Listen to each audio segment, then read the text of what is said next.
high. Looks like the high dictates the steps, hoping for you to come out and play.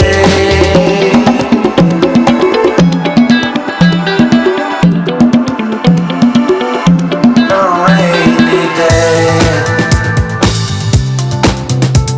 you run around the block, naked and alone, hoping someone will notice and laugh at you. But you know it's wrong. They make you ashamed and confused. You need what you hate. You hate what you need. All gonna come out in the end.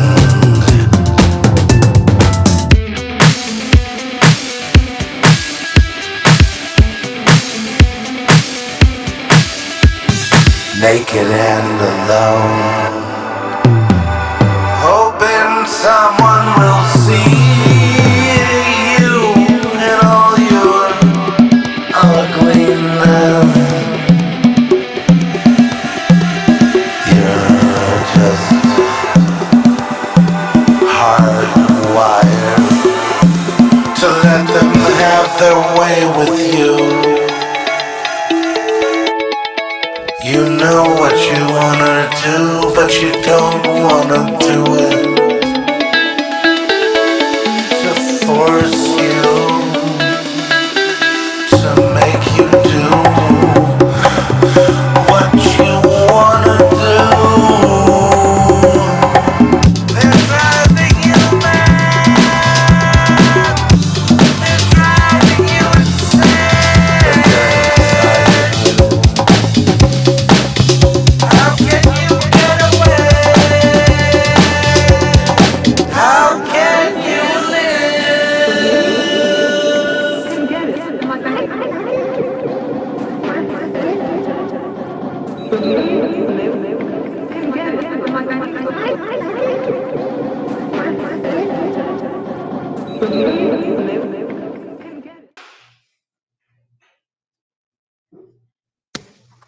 Greetings in the name of the Most High. We are, I guess this is the first, is this the first thing since I've been back? I don't think so. Oh my goodness, there goes the mind.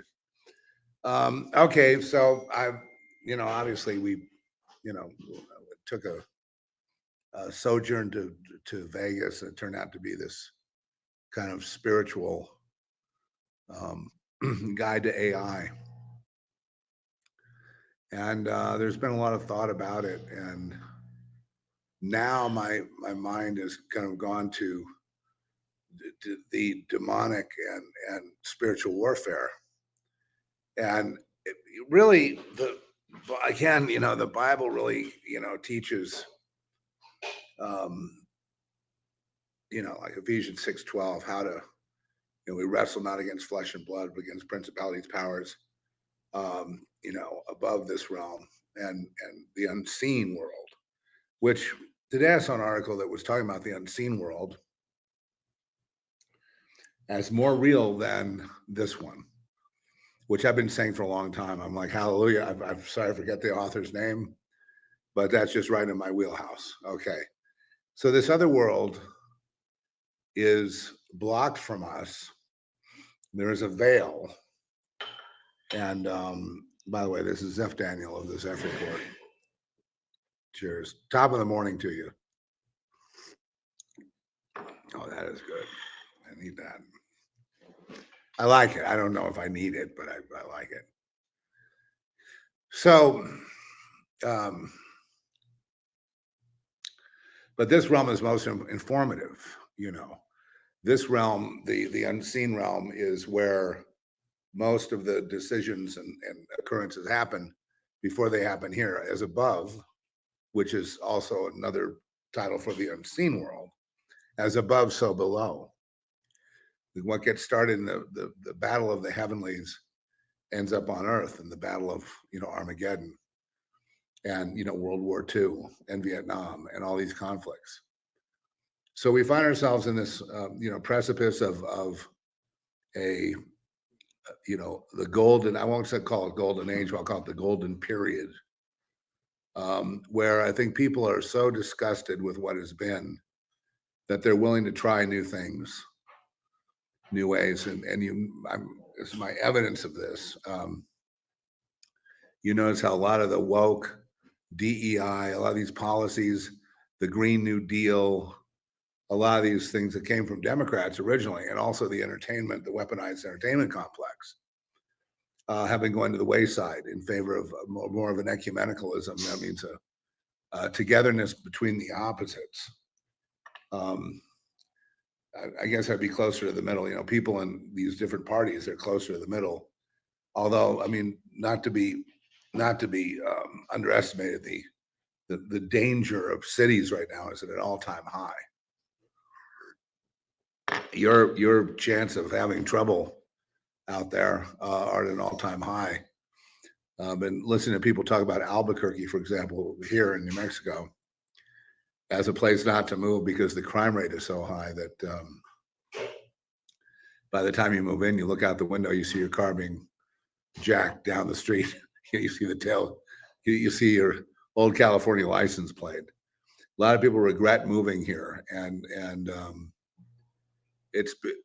again, it's kind of a no-brainer. It's because there's a hub of the I-40 going west and east, Route 66, and then the I-25 going north to Denver. It's a crossroads right there in the middle of downtown, pretty much close to downtown. And I heard them talking about the hellhole of the hospital, Presbyterian Hospital, that it's a shithole. And that was amazing because I had just been there, and I just was remembering yesterday when they put me in like what might be called a broom closet that they cleared out to put a bed in because they didn't have a bed. I'd just gone through surgery, and they moved me down to this thing. I had a fall because I couldn't really get to the bathroom, and they were just unapologetic. And my doctor was trying to get me into rehab and out of there, but I was there over the holidays. And then eventually the police came on the floor because there were not gangs, but, extended families of people and whatnot. They were trying to break into the floor, and rival gangs were on the floor. And there's like two cops there trying to like control to get these guys kicked off the floor. So, and it's going on right outside my door. And I'm like, this is kind of, this is very strange, and, on top of that, I felt that there was a kind of a shoddy job on my lung repair and the surgery I went through. And I was not taken care of by the nurses at all. And in fact, it was the opposite. It was just hostility. Like they just didn't want to do their job with respect to me. And so, what we had going was Trish would visit there every day. And, that kind of scared them into having to do something, rather than just avoiding that I was there. But it was definitely a zoo. And the food there, I think, rivals the prison system as being the worst food of all time. And so it's nothing like having these patients that are a lot of them dying from malnutrition, and you're serving them, just, the worst kind of meat and the worst kind of like greasy fries and, crackers and all kinds of garbage. So it's a very toxic environment, to say the least. And then, of course, there's a supernatural aspect. There's another side to it. What's the other side? Well, the other side to it is what's really running the place, the hospital, that is. And why are there so many spirits involved in being at this hospital? Why are there so many possessed nurses who need deliverance, who need exorcisms, Why is that? Why is that being allowed to occur? Why, if it's such a Catholic state, are the priests not going apeshit over it? Because they're in the same problem. Half of them need demons cast out of them. So anyone that touches a child, for example, which is one of the problems that you have in the Catholic Church, gets possessed. You don't know that? Anyone who touches a child, who causes that child to stumble, who robs them of their innocence, gets possessed. Period. Full stop. Take it to the bank. That's an axiomatic statement, meaning it's a truth that will not ever go away. Will haunt this horrible excuse for a society until the day this society dies, which won't be soon enough for me. I'm sort of beyond, you have your left-wing terrorists, and your communists, and they want to overthrow the system, but of course they have no solution other than to enslave the people and feed off them and steal from them. That's all they come up with in the end. The right wing does just about the same thing in a different way, but each extreme does the same thing. Punish the people, take their land, take their resources, kill them all, and then stuff your pockets and go stuff your bellies, right? And then go running around after your sexcapades, which usually involves children. And if it involves children, then you're possessed. Then there's only two things that can happen to you. One, imprisonment eventually. You could be killed. Two, or three, just left on the side of the road. So this is pure evil. I've had people that a lot of people that show up on the site like trolls, we kind of have an automatic default of just getting rid of them, because I love to argue. I love to put them in their place, but thing is, you can't win because they don't reason. The reason they don't reason is they're demon possessed. You can tell by the writing style. Like one guy calling me this the names, and he's accusing me of stealing everything I have and this and that. And I'm not a thief. The other thing is, calling me evil and all this, and all that's coming from people that basically are pedophiles themselves, or they're pedophile enablers. They just, because we expose that aspect of society and that abusive aspect as well as the satanic aspect. So they're either in one camp or another. But if you can't really be in Satanism without being in pedophilia, there is no pedophilia without Satanism. I mean, they both go together, right? Demons, pedophilia, Satanism, it all goes together. There is no pedophilia that is approved of by God. Okay? Anywhere in creation. And never will be approved of by God, because to God, that's like the deal maker. When you destroy the children, and this is, not just, this is, sexual abuse, satanic ritual abuse, meaning, murder, adrenochrome, all the rest, all these categories are aligned. And once one crosses that line, they're not just possessed, but they're in a matrix network that they'll never be able to get out of. Not without deliverance and without a clear change of heart that they really want to repent, and then they, really go with the Lord and put it behind them and die to self and have the Lord live, which is what we've all done. So, and I had one guy accusing me, "You're going to die this awful death," and it's like, dude, get in line. Already been there, done that. Already had my several near-death experiences, and I've already basically died. I'm dead. Okay, so you don't have to, there's death. The physical death to me is anticlimactic. Okay, yawn.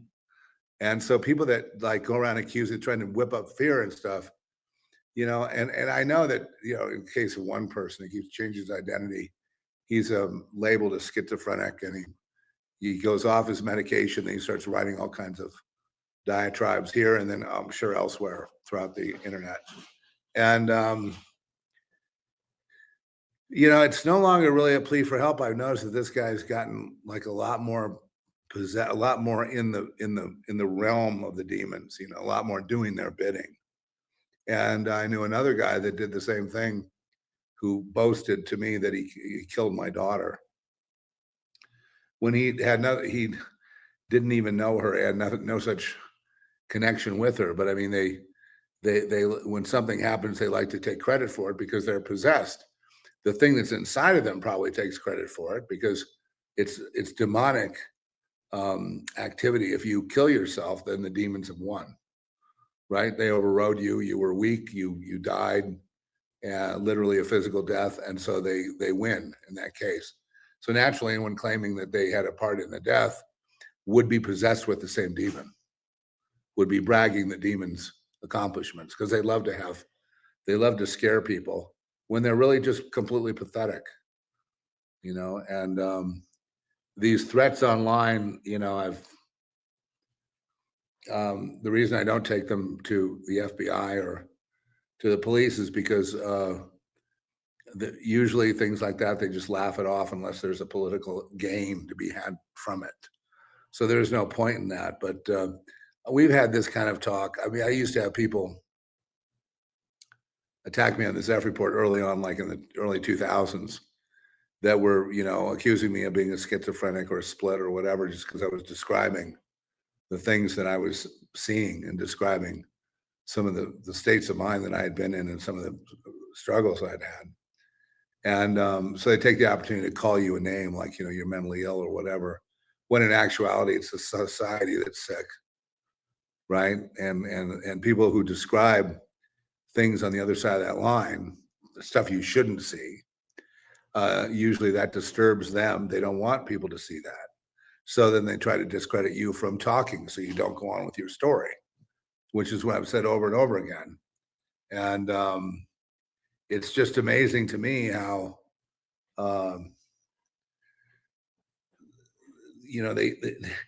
it's amazing to me how stupid they are. I mean, literally stupid, like can't put two sentences together with eloquence, can't be, intelligent, witty, snarky, any of those, qualities like, say, journalists have.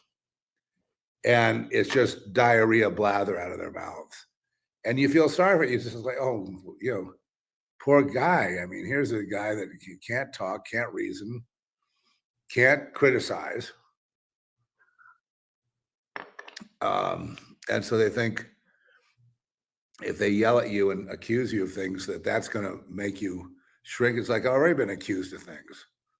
I've been accused of everything, and, if the foo shits, in other words, if the shoe doesn't fit, then you can accuse people of anything you want. But if it doesn't, if there's no there, then there's no there, then it's not true. And if it's not true, I tend to, if there was something that I was doing that I was like uncovering a character flaw or something, deep within me that I need to change, and I know some things I'm working on, for example, then I would, have to look into it and try to it means the Lord is bringing this to my attention, that the Lord wants to remove this or do that or change me in this way. The Lord can change me any way he wants. Like I said, I'm dead already. I died to self back in the 90s, and it's been learning to get the ego out of the way, for one thing, for the first 10 years or so. And then after that, it was learning, not to play God, not to to pray for things. And then when other things happen, go, well, that's not what I prayed for. Yeah, but you see, that what you were praying for was destructive to you. Therefore, I opened this door and I shut that door, says the Lord. And if you can't see that, then you have no discernment. Oh, you're right. Of course I'm right. I'm the Lord. Oh, gee, I didn't see that. Well, of course you didn't. That's why I'm here. You should talk to me more. You should be with me more. You get your advice from your gut. The heart is deceitful and wicked in every which way possible. And as it says in the book of Jeremiah, the heart is deceitful and wicked. And those who rely on their heart for decisions always make mistakes. Because we are not to rely on our own understanding, especially once you're dead and you're out of here. It's you rely on Christ. You don't rely on your old self and your old heart to make a decision. You have a new heart and a new self and a new life and a new path and a new name that you may not even know. But that's the person that in the decision is made jointly with the blessing of the Almighty. And together we walk through this valley of the shadow of death, and the world is evil. The days are evil. We redeem the time because the days are evil. So it's very, very simple, and none of this is really preaching. None of this has to do with church. None of this has to do with conforming to society. None of this has to do with anything that these hypocrites like to talk about. I mean, especially when I see them and they have to make all this money and yet they're Christians. I'm like, you sort of give that up. I mean, we sort of give up our ambitions for the world because what we're looking at is eternity. But at the same time, the Lord will lift up his own people into fabulous wealth, if for no other reason, just to thumb his nose at the Satanists who say you can't get there unless you bow down to us, which is complete false. Ha ha ha! It's laughable, ridiculous. If the Lord wants to block a Satanist from getting somewhere, let's look at all the fucking losers who sold their soul to the devil cheap, hoping to be rock stars. And where are they now? They're in the gutter and, somewhere in, well, plenty in Las Vegas, wandering the streets barefoot. They didn't make it. I saw one guy who was like, and I knew him from teenage years, and I ran into him online. I didn't say hello or anything because I'm not the same. It's not even my memory. It's whoever I was back then memory. But all he does is play guitar. It's like when we were kids, we used to jam. And he was, set to be a rock star. And he was already sold out. I think he was probably abused by his father or his parents, or he was in the system at a very, like 13, 12. He was already there, and wanted everybody to join him. Well, he was an early sellout, an advocate of selling out. And then now I catch up with him. Here we are, old men. We're old men. And here he is. He's got living alone in his, his house up in the hills with a beautiful view of Los Angeles, with his pool and his dog. No wife, kids gone, grown up gone, and all he's got is every day to do is to play all these. He's got guitars all over the house. It looked like, he saw himself as a famous guitar player. And he never distinguished himself as a guitar player, though he did everything he could, hanging around celebrities, getting involved in entertainment, getting involved in the business, getting involved in all this stuff. But it just never happened for him. The dream of being a guitar player. And I mean, he had bands and stuff, but they went nowhere. So it never, you catch up and you see, a lonely guy playing these old blues licks from back when we were kids and not playing them much better than he did back then. Not good, certainly not good enough to be a star. And but he's a star in his own mind. But here was a guy that was advocating selling out to everybody, and he was a recruiter. He was actually a recruiter for Satan. And you would think, looking at this guy back in high school, that he was destined to become like whatever he wanted. The world was his oyster, right? He was born on third base, halfway to home, right? Beverly Hills, all that. But it never happened. And it never happened with any of them, pretty much. Every once in a while, there's somebody that, pops through to success, but then their personal life is gone or something. It's never anything that we come up with to pursue, thinking that would be a solution. It's not something that will make us happy or fulfill us or sustain us. The only thing that sustains is the spirit. The spiritual world is more real than this world. And so we're never without that spirit world. Even when we give up these bodies, we are in the spirit. We are eternal in the spirit. We are eternal as spirits. We are eternal souls. We remain the image and likeness of God from way before the world was ever formed. But then before or after is meaningless because God exists. We all exist outside of time anyway. We're just here briefly. Out, brief candle. It's a poor play, told by an idiot full of sound and fury, signifying nothing. That's life here. It's filled with sound and fury and competition and need and want and desperation and screaming and yelling, signifying nada, zero, zilch, nada. So what does that mean in terms of your business world, your business life, and all that? Here's what it means. It means keep your eyes on the Lord, and all those things that you need to be fulfilled in business will be fulfilled without you having to worry it to death, without you having to work it and obsess on it and possibly even worship it, which is the real danger. That you worship your athletic career, you worship your business career, you make mistakes then, right? You get greedy or you get too fearful. If you're in the market, if you're playing the market in investment world, well, greed is not good because that leads to mistakes. Fear is equally as paralyzing. And so a lot of times guys that have too much greed and too much fear and go back and forth like that, they never get anywhere. Why don't they get it? Why don't they become billionaires? Because they're too afraid when the moment comes for an opportunity, which comes during chaos. The greatest time to invest is when there's the greatest chaos in the world. Most people at that point, they circle the wagons and they hunker down and they don't invest in anything. And then when things look pretty good and everybody's investing, then they jump in and then the crowd gets flushed down the toilet because the crowd's always wrong. And that's the world of investing. And it's a great example of, then you run into investors that have put the Lord first, and any opportunity, is an investment.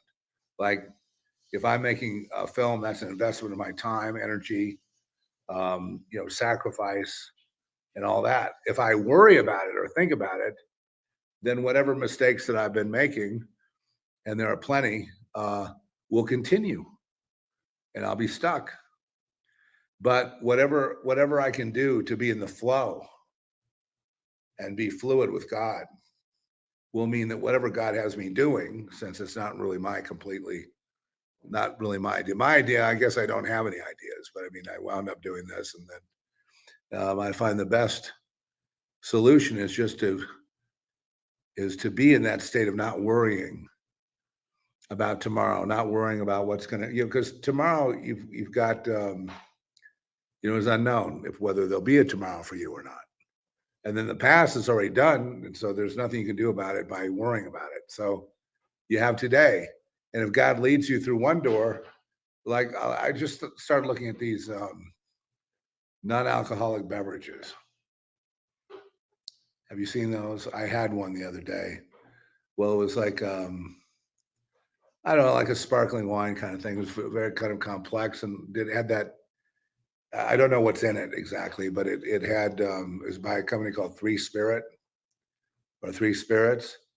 And I poured it over ice, and it was just perfect. I mean, for me, it was just delicious. It was complex enough to not be like a fruity drink or something, and it was just, I had it at cocktail hour, and that was just one more day of sobriety that was made enjoyable by what these people are inventing. The trend in society is going that the young people are not drinking as much as their old alcoholic parents are, and I think that's a good thing. So I look to invest in something like that, and then you realize that a lot of that's getting gobbled up by the big guys.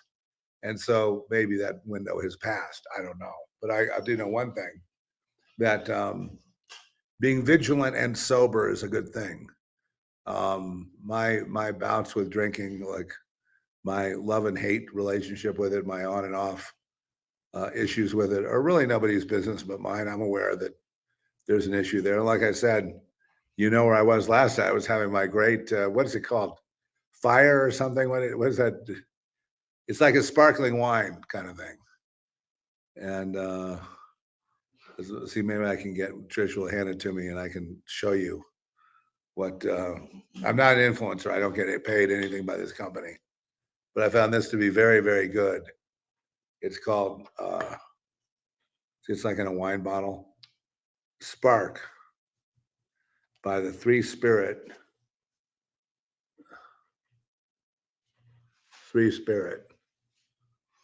And spark means sparkling, right? Like sparkling wine.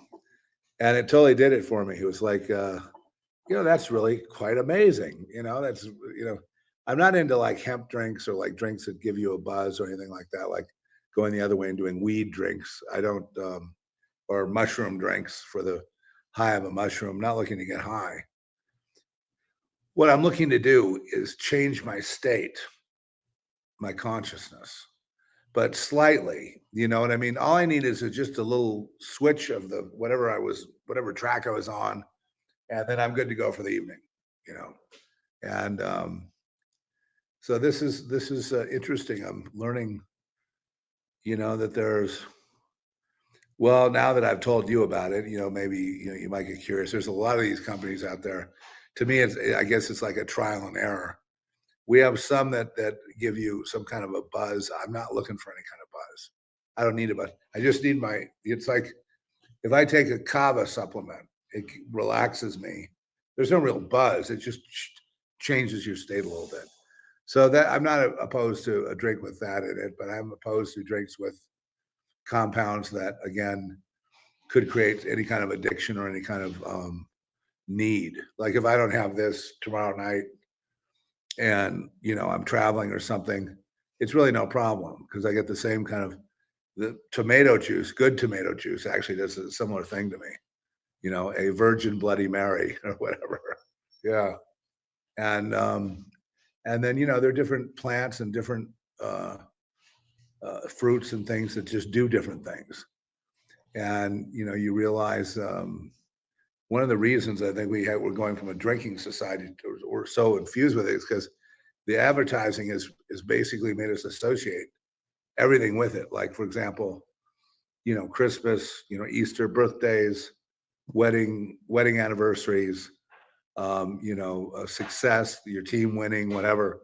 And, pop the champagne, pour a drink, get together and sing Auld Lang Syne and all that. And it's all basically a ruse. It's all a lie. And the reason that I've had to cut it cool is just because cardiovascular system, to have, increasing capacity for breath and things like that, you can't, alcohol impinges on it. And unfortunately, it just, you get to a crossroads where it's like, I drank pretty heavily for 71 years of my life. And, but I was just delighted. I had this little spark thing and I was just as happy as could be because it did that, my head was like, and then I was like poised to watch a movie, have a little dinner, go on with other things, have an evening rather than, pulling this, calling it to a halt, drinking a lot, then having dinner, then passing out or something like that. It's just not acceptable. That's half your experience of life going. But anyway, for me, it has to do with health, So I'm very interested in what the ingredients are in these things. A lot of shoddy producers out there. It's not regulated and it probably will be, but for now, you're on your own, as to what's harmful and what's not. But I found that experience to be, it was like, sure, I could see having that glass full with ice and that, and, being at a cocktail party and just, sipping on that and being fine. Yeah, see, it never was really about the alcohol. It was always about that first 5 minutes and then chasing that the rest of the time as you're getting more and more tired and, But the The other thing I've talked with people about, experts about, is, a lot of it has to do with self-medication. To keep yourself, there's a lot of functioning alcoholics out there that just to keep themselves even, just to keep from getting the shakes. If you're really an alcoholic, then after the third day, your hand shakes. Mine are pretty good, right? So not having that problem. And I've been detoxing for a while now, but they get, they're involved in self-medication. So they drink from the morning till night, but it's basically like they'll drink a gallon of whiskey or something a day, but it's basically about keeping that state at bay of pain and medicating that pain. So people also abuse pills for that. That's why the fentanyl thing is so outrageous. We need something. And for different people, it's different things, something to change that head. Some people meditate and they like that. For me, that doesn't solve it. It's there has to be a change of consciousness. It doesn't have to be huge. It just has to be noticeable. And then I can go on with my night or whatever. I can go on with my plan and I can get to bed without tox. I'm going through a detox right now, and it's like a little bit painful because of damage done over the last couple of years. So, and why was that damage done? Not my fault. I mean, my fault in the sense that I'm not giving it to the Lord to cope. So I gave it to the Lord, then he gave me this.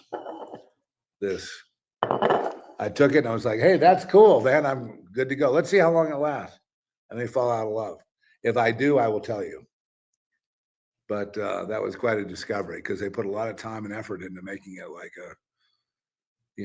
I can't explain it. Feels like you've got a cocktail going. And they serve it in bars and restaurants and stuff too. Now they do, but there's different brands. Yeah. And some of these brands are like hemp infused and Delta 9 infused, which I don't want that. They've got different infusions. And so what I'm looking for is, I don't mind supplements, like thiamine and different ones that will give you that head altering, but without the, will give you a sense of euphoria, slight, kind of like when you exercise, you get the dopamine hit, right? You get the endorphin hit. And, if you could have instant endorphin, I saw today they had a patch. Now this might work for some people. They have a patch for dopamine. You put the patch on, it gives you this dopamine rush. Like you've got this dopamine hit going and you feel very, like doing something. And so that's another thing. People suffer from a lack of dopamine, that they don't produce enough dopamine, so that life is just dull. And so they'll do a drug or a drink or whatever to liven it up, to not have it be this dull experience, because the dopamine is triggered either way, whether it be by some scary thing you're seeing. And cortisol is also another problem. The alcohol lifts the cortisone base level, and that cortisone base level is, creates a whole bunch of problems for humans, including, insomnia and, anxiety and suicidal thoughts and all that stuff. So, so we work at it. But anyway, this new thing in our society, these drinks that have come up, these mocktails, as they call them, that are perfectly legal. Again, you have to research it because you could get a bad one. But that's not, it's not a terrible way. I used to look at the fake beer, even in the Midwest, we had 3-2 beer. And 3-2, you could get a buzz going if you drank like a whole quart of it, you know what I mean, and drank it really fast on an empty stomach. You could probably get a buzz on it. But it took a lot more work. But if there was something that would satisfy that thing, it's hard to explain what that thing is. It's not inebriation. It's not drunkenness. It's not just pain muting. It's something that has to click in your head. And I really can't, I'm having trouble finding the words to really say what it is, but it's something that clicks in your head and then you're good. You're okay. You're going to make it. And if I could figure that out more, I would be, I'd really make a lot of money because that's what everybody wants. They want that click. And I'm sure there are things that leave you euphoric, but no click. Euphoria, like, oh, this is half of what Adderall is. It's like, well, give me the Adderall then. This is half of what, fentanyl is much stronger than this. Well, give me the fentanyl then. You give me the real deal. But if the experience is unique and novel, it comes to you like, shoot, I got that click. I got that head change, I'm looking forward to a nice dinner with people and maybe instead of just knocking off early, maybe go to the gym or something, So I don't know, who needs to hear that, but the society is changing. And I think this has to do with a lot of young people disgusted with their parents that have become fat, old, ugly, and stupid, that have become just drunks and wards of the state, dependent on their healthcare insurance, in the revolving door of the hospitals in and out. And a lot of it's just because they can't stop drinking. It's too bad. All right, ladies and gentlemen, it's time for me to go. I just wanted to drop in here and tell you that God loves you, of course. And there is a path laid out for man, but it's above our thoughts and above our ways. But it's not above God. So I'm just, it's all about trust and faith. And that's kind of where I'm at with it. And I'll see you next time.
About the lost children in the caves, about their new mythology, about the devastation of this world, how they survived, how they created their own God, strove for immortality,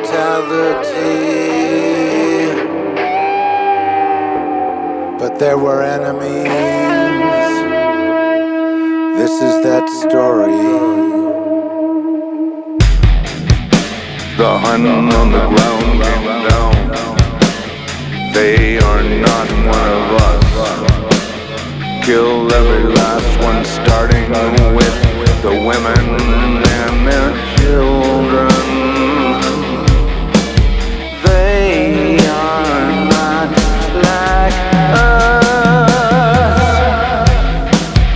They live another way. It's not what we know. Heathen, they must all go. We cannot tolerate their sinfulness.